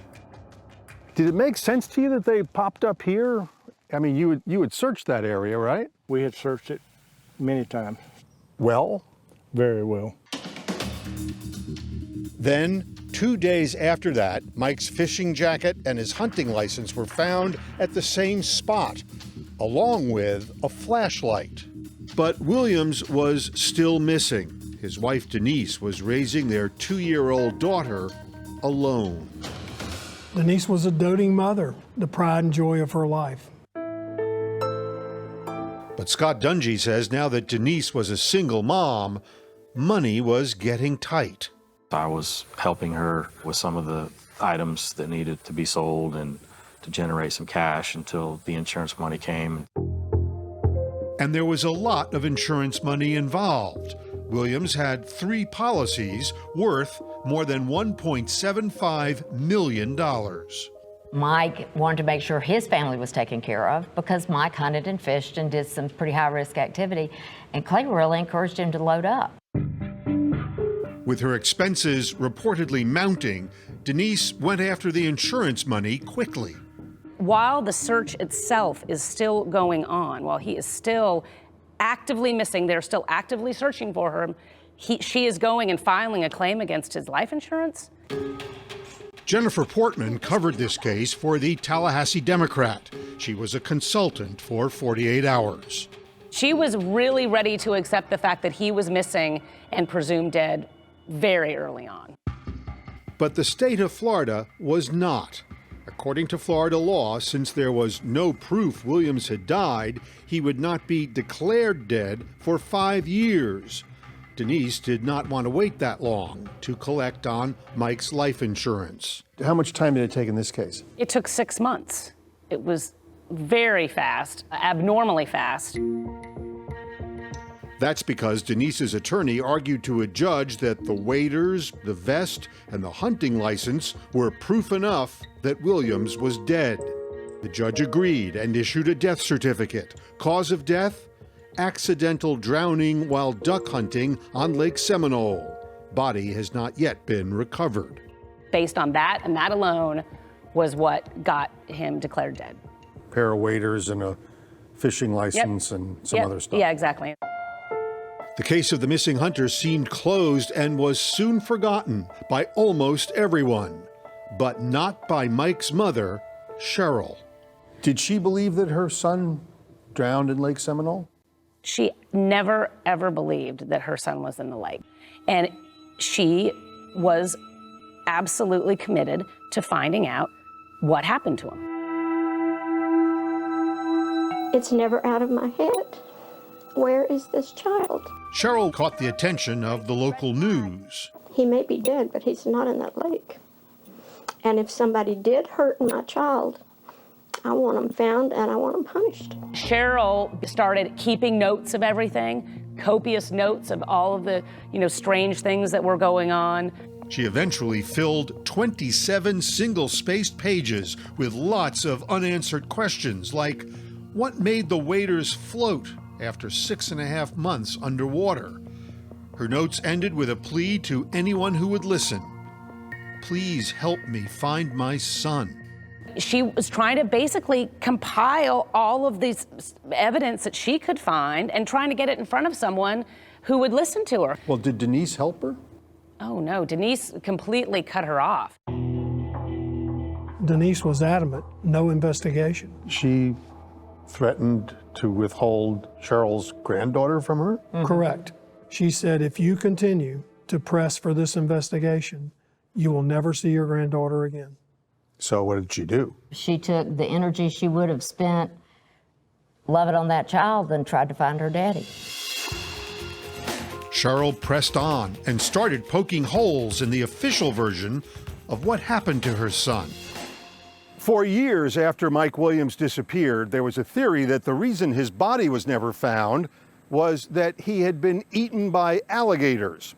Turns out there's a problem with that theory. Cheryl contacted Matthew Oresco, an alligator expert. Florida has a few of them. In his response, he explained that alligators do not feed in the cold winter months. Cold weather causes the water temperature to drop, so alligators don't feed in the wintertime. What's more, Oresco said that when alligators kill, there is always forensic evidence left behind. And he said attributing Mike's disappearance to an alligator attack may be a convenient explanation for the authorities, but was virtually impossible. We're in North Florida. There are a lot of alligators, I will give you that. But it is winter. Alligators do not eat human beings without leaving a trace in the middle of December when it's cold. It just doesn't happen.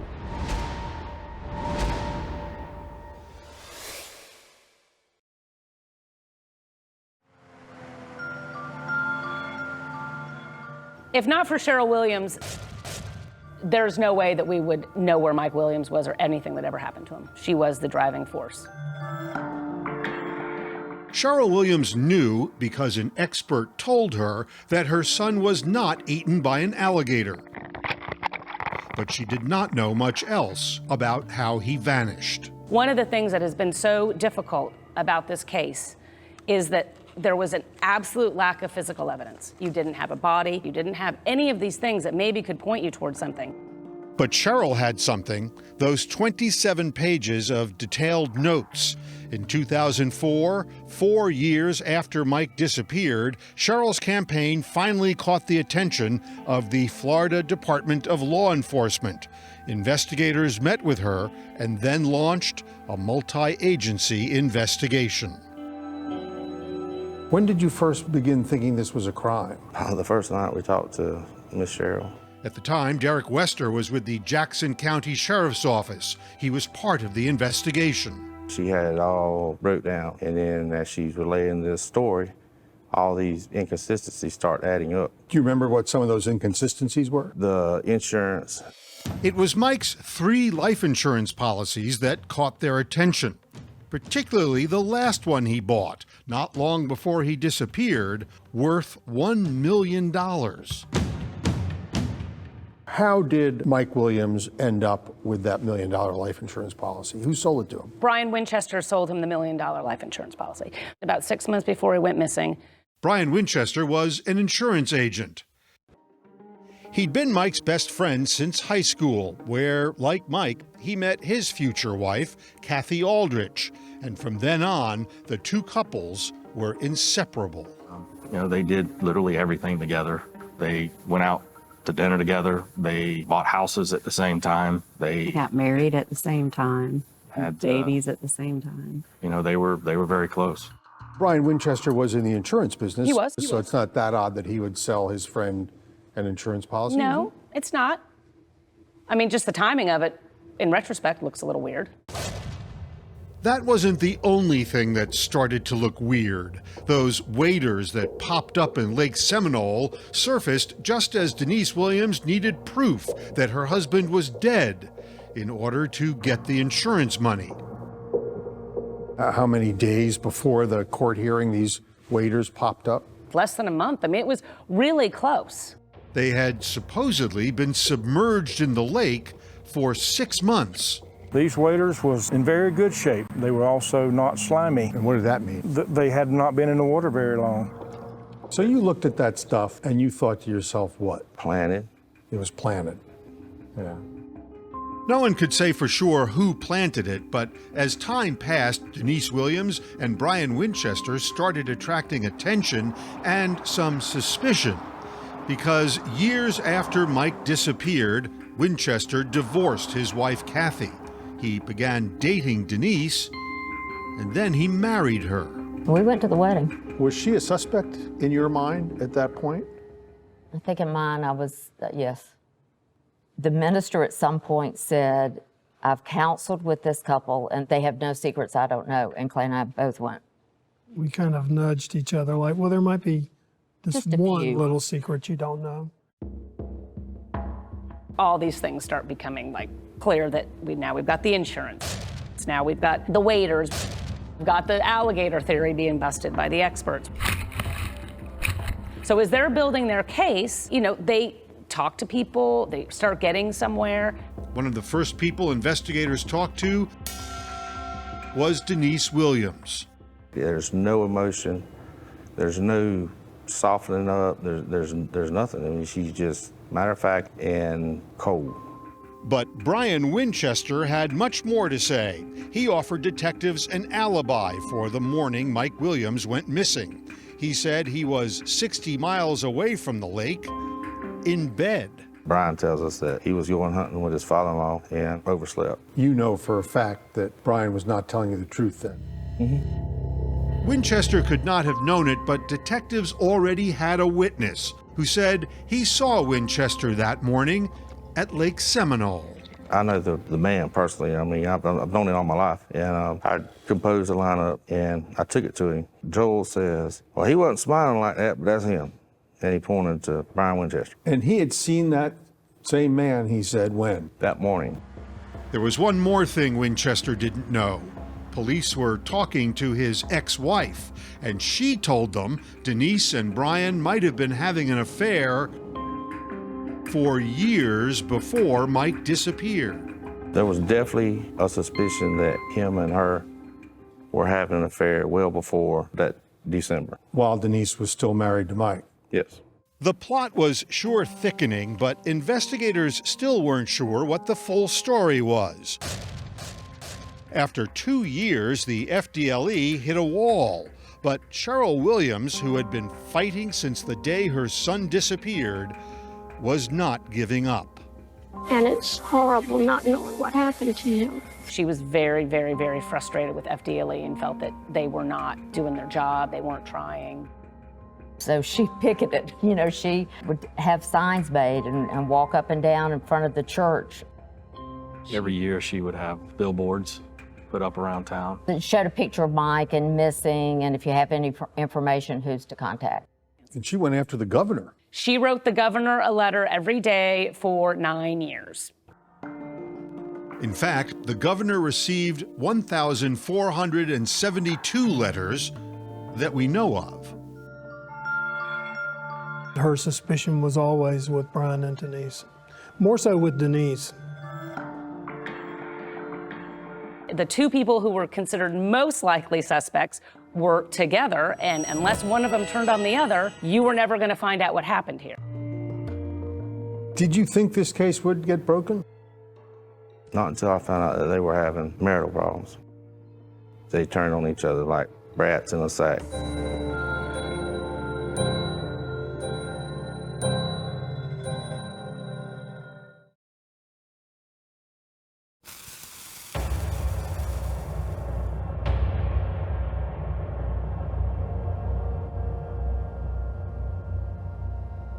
Until God tells me in my heart that that child is dead, I cannot give up looking for him. As the years dragged on, it looked like the mystery of what happened to Mike Williams might never be solved. If Brian and Denise knew anything about Mike's disappearance, they weren't talking, and no one could make them.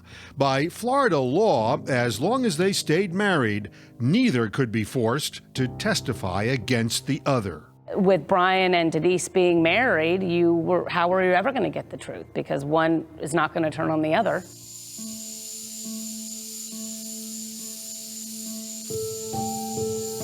But behind the scenes, Denise and Brian's marriage was disintegrating. And after 7 years, in 2012, they decided to separate. He is, self-describes as being a sex addict. He's trying to please her by going to therapy, by getting counseling. Like he's jumping through all these hoops, trying to do all these things to get her back, and she's not kind of accepting them. After 4 more years of trying to patch things up, Brian snapped. One morning, Denise gets in her car, she's driving to work, and she senses something in the back, and Brian Winchester has hidden in the back of her car and is coming over the seat and has got a gun. He's got a gun? He's got a gun. He had a gun, he had a tarp. The idea was that he was gonna kill her.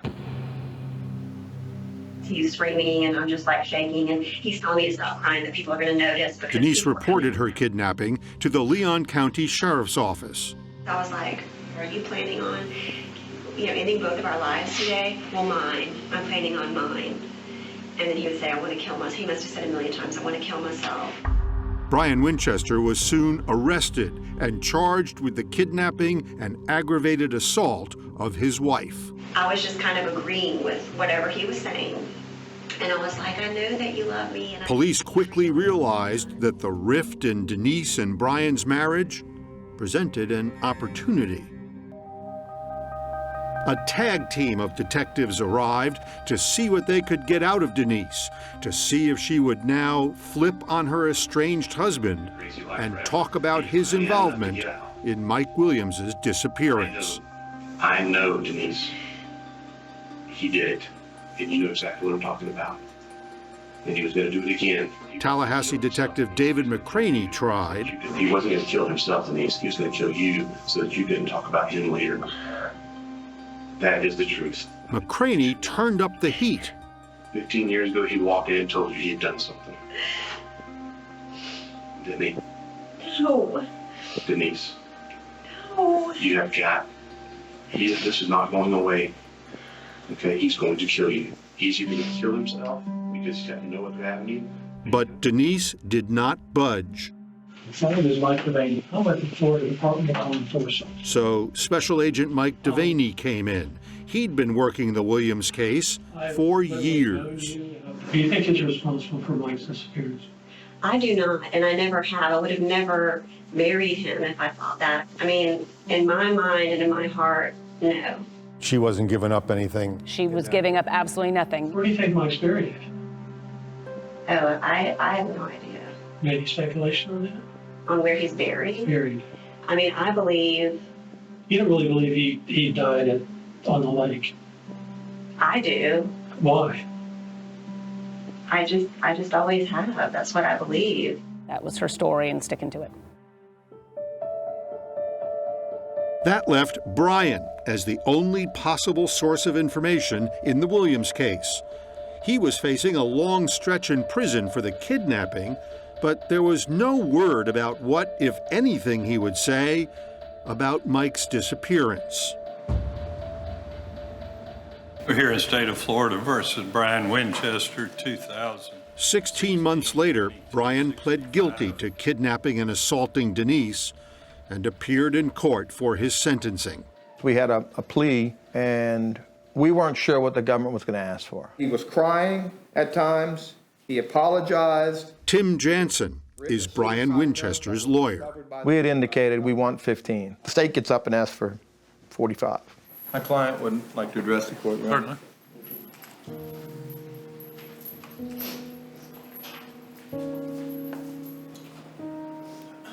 Never, ever did I have any intentions of harming Denise, nor would I. Nonetheless, I do know that she was hurt by my actions, and again, I am truly sorry.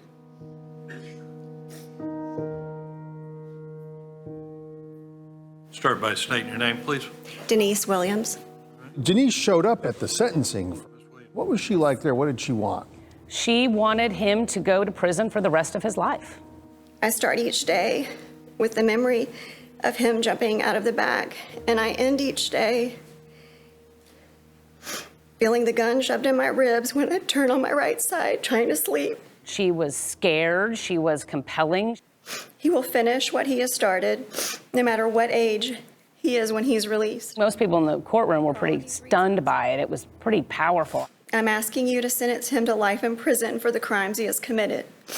It comes down to my life or his, and I'm asking you, please, choose mine. Thank you. Come on up with your client, Mr. Jansen. For kidnapping Denise, Brian was sentenced to 20 years behind bars. He was shackled at the waist and the ankles, and when they shuffled him off to prison, we felt so defeated because we said there'll never be an answer to our friend Mike. Never an answer. We won't know. Well, you were wrong. We were wrong. They had found Mike's body.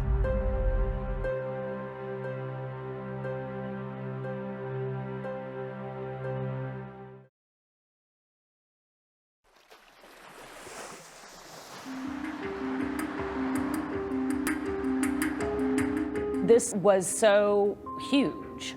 It still is really pretty stunning. Just one day after Brian Winchester was sentenced for kidnapping Denise Williams, the Florida Department of Law Enforcement held a news conference, and the news really was huge. Standing here now, I can tell you that we know what happened to Mike Williams. He was murdered. They know that because sometime before he was sentenced for kidnapping, Brian Winchester cracked and confessed in these audio recordings. I went and met Mike at a gas station. I followed him to the lake. We launched the boat. It was just like a hunting trip was supposed to be. Winchester had cut a deal with prosecutors. In exchange for his confession, he would not be charged with murder, even though he admitted killing his best friend. I got him to stand up and I pushed him into the water, and he was in a panic. Obviously, I was in a panic. I didn't know what to do, and I ended up shooting him. The agreement that we drafted up said that anything he said that day could not be used against him. Winchester gave prosecutors what they wanted most, the location of Mike Williams's body. I backed my Suburban down to the edge of the lake and put his body in the back and pushed his boat back out into the water. Brian says he left Mike's truck and trailer at Lake Seminole to make Mike's disappearance look like an accident. But actually, Mike's body was nowhere near Lake Seminole. He was 60 miles away at Carr Lake, a remote marshy area just 10 minutes from Winchester's home. Brian led investigators here to the spot he buried Mike back in 2000.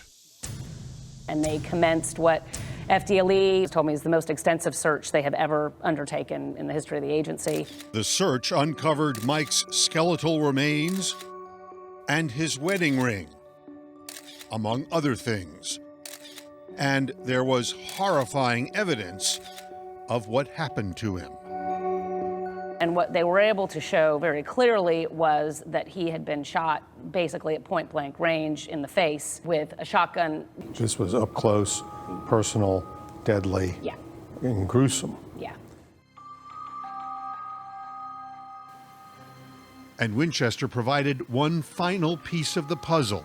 He said it was all Denise's idea. She would not get divorced, and so she basically said there's only one solution. As he tells it, she was not willing to endure the public shame of a divorce. So she thought murder was a better answer. I guess it was better to be known as a widow than a divorcee.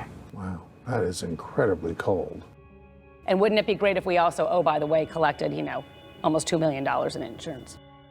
We would end up together, we would live happily ever after. Oh, and as a side note, we've got all this money to enjoy a wonderful life together.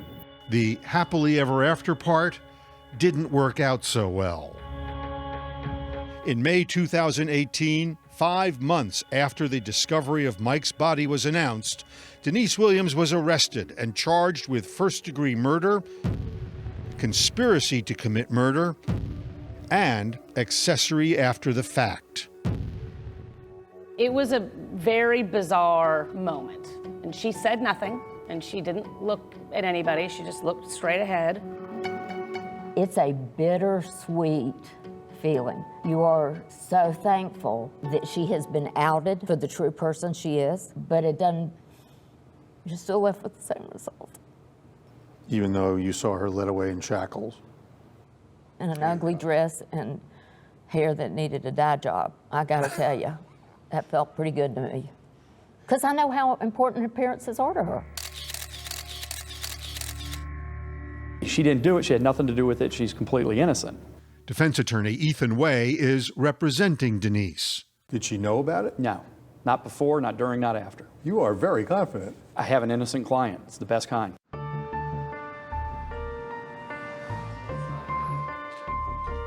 On December 11th, 2018, prosecutor John Fuchs gave his opening argument at Denise Williams's murder trial. Denise likes the sound of being a widow much more than a divorcee. Obviously can't be caught with murder, so they had to make it look like an accident. Raise your right hand, please. Early on, the state called Brian Winchester. We had an agreement that she would never say anything about me and I would never say anything about her, because we felt like that as long as neither one of us talked, that nobody would ever find out what happened. Good morning, ladies and gentlemen. Ethan Way was in an enviable position for a defense attorney representing an accused murderer. The prosecution's star witness admits he is the killer. When you shot Mike Williams with a 12-gauge shotgun, was Denise Williams standing there with you? No, she wasn't. She was in my head behind me. Denise Williams had no idea that you shot her husband in the face with a shotgun, did you? Correct. Mr. Winchester, you're a murderer, isn't it true? Yes, sir. Mr. Winchester, you're a liar, isn't it true? Yes, sir. Of course, Cheryl Williams always suspected her one-time daughter-in-law was involved, and Cheryl was now a witness for the prosecution. The initial theory was that he was missing and possibly eaten by alligators. Right. You never believed that, did you? No, sir. How long did it take before Denise called you and said, "I'm sorry, I was wrong all these years"? She never did. Finally, Winchester's ex-wife, Kathy, testified Denise kept quiet as part of a conspiracy of silence between Brian and Denise. Were you aware that Brian Winchester kidnapped Denise Williams? Yes. About a week after that, did Denise ask you to do something? Denise asked me to get a message to Brian that I'm not talking. After 3 days of testimony, both sides rested. Ethan Way was so confident the state had no hard evidence that he didn't want the jury to consider any charges less than murder one. This is a strategy decision. As you understand, it's a little bit out of the ordinary. Yes. I guess, for want of a better word, it's a little bit of a gamble. Yes. The jury was now facing an all-or-nothing decision, and the attorneys presented their closing arguments. This is not a case about trying to get, quote, justice for Mike. This is a murder case. There's no evidence that supports any of the allegations against my client. We are counting on you to return a verdict that speaks the truth, and that verdict is not guilty. Think back 3 days ago. Brian Winchester is on the stand, describing how he shot his best friend. Everybody in this entire room was moved by the sheer horror of that situation. Except for one person. That one person sat here, absolute stone-faced, didn't bat an eye, didn't shed a tear. That lady right there was Denise Williams. The jury took 8 hours to reach a verdict. The defendant is guilty of conspiracy to commit first-degree murder. Denise Williams was found guilty. As to count 2, we, the jury, find the defendant is guilty of first-degree murder. On all counts. The defendant is guilty of accessory after the fact of first-degree murder. Mike's family and friends waited 18 years for this day. Sometimes the wheels of justice turn slowly, but they do still turn. For Cheryl Williams, it has been a long, heartbreaking fight. But now, she can finally lay her son to rest. It hit her really hard. And I think she's still coming to terms with it. I mean, the brutality of it, the finality of it, how anyone could do this to Mike. It kind of destroys your faith in man. To do this to him and the way it was done, and it's just unimaginable. You still miss him? Oh, yeah. He was such a good guy. He loved to work, he loved his family, he put him on a pedestal, and he got killed for it. That's the irony of this, is the kid did nothing wrong.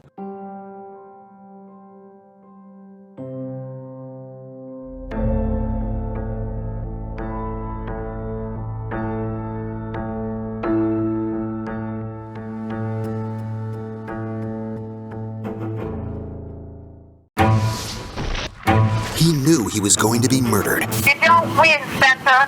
He knew where and how. She says you're gonna get shot in the head. Why couldn't it be stopped? If you made this into a movie tomorrow, nobody'd believe it actually happened. 48 Hours, next on CBS.